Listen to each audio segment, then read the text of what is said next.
तो board exam में अपने आंसर्स को किस तरह से लिखना है, ये बहुत सारे स्टूडेंट्स का मतलब एक प्रॉब्लम होता है कि किस तरह से अपने आंसर्स को वहाँ पे प्रेजेंट करना है।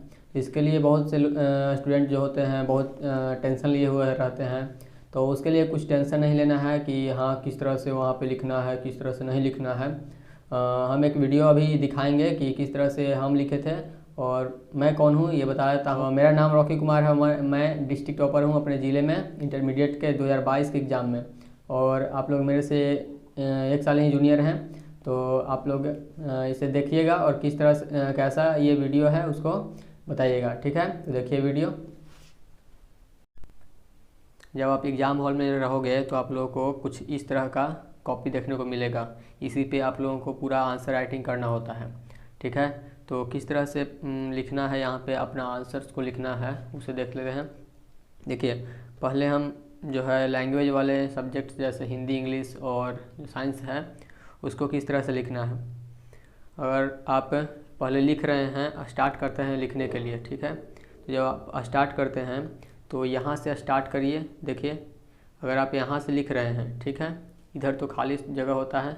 यहाँ पे जिस क्वेश्चन का आंसर आप लोगों को देना है वहाँ पे ये क्वेश्चन नंबर लिखना है। यहाँ पे मान लीजिए 1 है तो 1 का क्वेश्चन 1 यहाँ पे दे दिए, फिर इसका आंसर यहाँ पे लिखेंगे, ठीक है। जब आंसर लिखेंगे तो यहाँ से स्टार्ट, मान लीजिए कि यहाँ से स्टार्ट किया हम लिखने के लिए, ठीक है। तो जब यहाँ तक पूरा हो जाएगा तो ठीक है, उसके बाद यहाँ के नीचे, ठीक नीचे ही लिखना है। ये नहीं कि यहाँ लिख रहे हैं फिर यहाँ लिख रहे हैं, इधर उधर करके लिख रहे हैं, ठीक नीचे लिखना है, ठीक है। यहाँ लिख रहे हैं इसके ठीक नीचे यहाँ से स्टार्ट करना है, फिर से लिखना स्टार्ट करना है, ठीक है। फिर यहाँ आगे ख़त्म हो गया इस पूरा लाइन, फिर यहाँ से स्टार्ट करना है इसके ठीक नीचे, ठीक है। मतलब कि पूरा लाइन वाइज लिखना है कि इधर उधर ना हो जिससे देखने में भी ख़राब लगे, ठीक है ना। तो आप लोगों को इस तरह से लिखना है, एकदम एक लाइन में लिखना है और अच्छे से लिखना है राइटिंग। अगर आप अभी आप लोगों के पास टाइम है, अभी आप लोग अपना राइटिंग सुधार सकते हैं अगर आप लोगों का राइटिंग अच्छा नहीं है तो ठीक है। तो इस तरह से आप लोगों को लैंग्वेज वाले जो सवाल होते हैं, आंसर्स होते हैं, उनको लिखना है एक मतलब एक लाइन से, ठीक है। हम इसी तरह से लिखे थे। और अगर आप किसी क्वेश्चन का आंसर दे रहे हैं और उस क्वेश्चन को अगर यहाँ पे आप लिख रहे हैं या सिर्फ यहाँ पे नंबरिंग दे रहे हैं, अगर नंबरिंग दे के उसका क्वेश्चन भी लिख रहे हैं, अगर आप लोगों के पास टाइम है तो उसका क्वेश्चन लिख कर यहाँ से इस तरह से करके, ठीक है, और आगे इसका आंसर लिखना है इधर से, ठीक है। अगर यहाँ पे अगर आप लिख रहे हैं कुछ जैसे क्वेश्चन लिख दिए यहाँ पे कि मतलब कुछ भी क्वेश्चन हो तो उसको मतलब बोल्ड कर देना है, ठीक है। जैसे मान लीजिए ABC कर रहे हैं हम समझाने के लिए, ABCD, ठीक है। ये मान लीजिए क्वेश्चन है, इसका आंसर इधर लिखा हुआ है, ठीक है। इधर आंसर लिखा हुआ है या यहाँ पे क्या है, क्वेश्चन है। इसको हम जब क्वेश्चन है तो यहाँ पे हम इसको बोल्ड कर सकते हैं।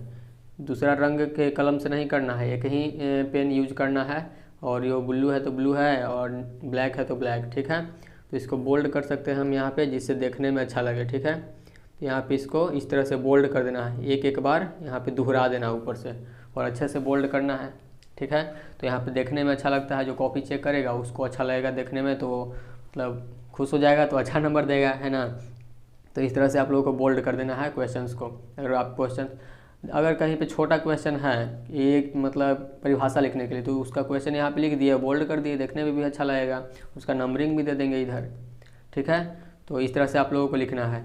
और यहाँ से फिर यहाँ क्वेश्चन हो गया, फिर इधर से नहीं लिखना है, यहीं से स्टार्ट कीजिए, फिर यहीं से लिखना स्टार्ट कीजिए। अगर यहाँ से यहाँ तक आ गए हैं तो इधर क्वेश्चन वाला में नहीं जाना है, यहीं से स्टार्ट कर देना है, फिर से लिखिए यहाँ तक ऐसे, ठीक है। यहाँ आ गए, फिर से यहीं से स्टार्ट करना है, लाइन में रहना है, यहाँ से एकदम इस तरह से लाइन में, फिर यहाँ से स्टार्ट करना है, ठीक है। तो ये पूरा लैंग्वेज वाला है।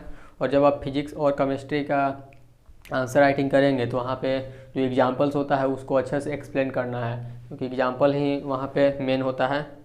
तो एग्जांपल को अच्छे से एक्सप्लेन करना है, तो उसको आप लोग याद करके जाइएगा तभी वहाँ पे एक्सप्लेन हो पाएगा, ठीक है। अब बचता है मैथ है, तो मैथ को किस तरह से लिखना है। देखिए मैथ जो है, हम मैथ में एक गलती किए थे वहाँ पे, जब हम मैथ वहाँ पे सॉल्यूशन कर रहे थे एग्ज़ाम हॉल में, तो एक गलती हो गया था मुझसे। जब हम यहाँ मान लीजिए यहाँ से हम स्टार्ट किए मैथ्स को सॉल्यूशन करने के लिए, ठीक है। तो इस तरह से ज़्यादा लंबा तो नहीं जाता है इधर तक, तो इस तरह से छोटा छोटा इतना दूरी में आ रहा था नीचे, ठीक है। तो मान लीजिए कि यहाँ पे मेरा कोई फार्मूला लग गया, जैसे ए प्लस बी का होल स्क्वायर वाला फार्मूला, मतलब A square plus B square plus 2ab वाला फार्मूला लग गया, ठीक है।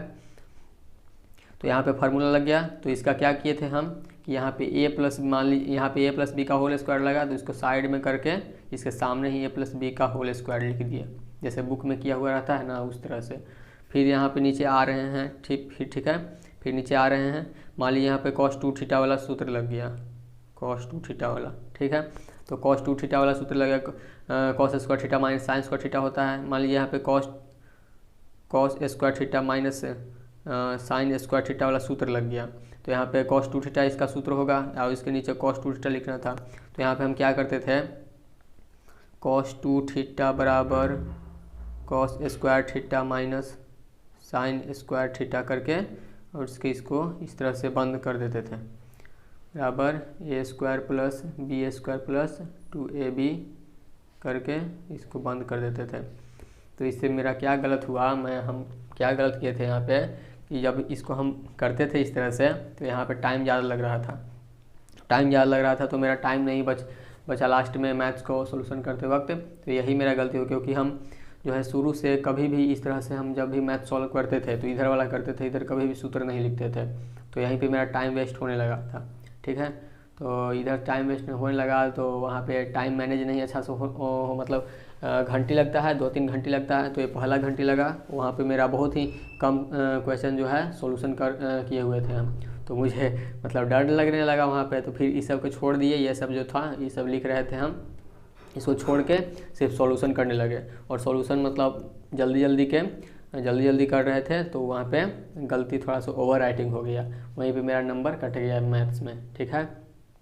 शायद 93 नंबर है मैथ्स में, वहाँ पे मेरा 50 में 50 ऑब्जेक्टिव सही था, लेकिन सब्जेक्टिव में ही मतलब मान लीजिए तो 7 नंबर काटा है, लेकिन जबकि हम पूरा मैथ्स को हम पूरा बना लिए थे, तो वही ओवर राइटिंग में गलत हुआ और जल्दी के चक्कर में ओवर राइटिंग हो गया। और इधर जो है ये सब पूरा से अच्छा से नहीं लिखे थे, लिखो किए तो आधा में लिखा हुआ था, आधा में नहीं लिखा हुआ था, तो इसी के चलते शायद नंबर काट लिया मेरा, ठीक है। तो इस तरह आप लोगों को ध्यान देना है, अगर आप यहाँ पे लिख रहे हैं, इधर सॉल्यूशन कर रहे हैं और इधर इसका सूत्र लिख रहे हैं, जहाँ यूज हो रहा है वो सूत्र इसके बगल में लिख रहे हैं, तो अभी से आप प्रैक्टिस कर लीजिए। अगर लिखते हैं तो बहुत अच्छा है, और नहीं लिखते हैं फिर भी अच्छा है। अगर आप लिख रहे हैं, आपको आदत है लिखने के लिए, तो आप लिख सकते हैं, वहाँ पे टाइम मैनेज हो जाएगा आप लोगों का। लेकिन आप नहीं लिखते हैं तो वहाँ पे मत ही लिखिए, वो अच्छा रहेगा, ठीक है। तो इस तरह से आप लोगों को करना है, बोल्ड कर देना है क्वेश्चंस को, और यहाँ से लाइन वाइज एकदम लाइन बनाते हुए रखना है, ठीक है। इधर उधर नहीं कि यहाँ पे लिख रहे फिर इधर लिख रहे हैं, फिर इधर लिख रहे हैं, फिर इधर लिख रहे हैं, ठीक है। तो लाइन में एकदम लिखना है जिससे देखने में अच्छा लगे कॉपी, ठीक है। और मैथ्स का हो गया, तो इस तरह से आप लोगों को लिखना है। तो हम इसी तरह से अपने आंसर राइटिंग किए थे, ठीक है। तो अगर आप लोगों को ये अच्छा लगता है कि हाँ इस तरह से हम भी लिख सकते हैं, ज़्यादा कुछ परेशानी वाला काम नहीं है, कुछ थोड़ा प्रैक्टिस अगर आप करते हैं तो आप अच्छे से लिख सकते हैं। और वो जो फार्मूला वाला है तो उसको आप अच्छी तरह से लिखिएगा। अगर आपको उसका जो आदत है लिखने के लिए कि साइड में हम अपने फार्मूला को लिख सकते हैं, जो यूज हुआ है उसका साइड में उसको संक्षेप में कर सकते हैं कि हाँ यहाँ पे ये फार्मूला लगा हुआ है। तो अगर आप लोगों को वो आदत है तो आप लोग करिए, अगर नहीं है तो ना ही करें, वो अच्छा बेटर रहेगा। ना करेंगे तभी, क्योंकि वहाँ पे ज़्यादा टाइम नहीं बचता है, और मैथ्स में खास करके टाइम नहीं बचता है। मेरा पूरा टाइम लग गया था, हम इतना फास्ट बनाए थे फिर भी।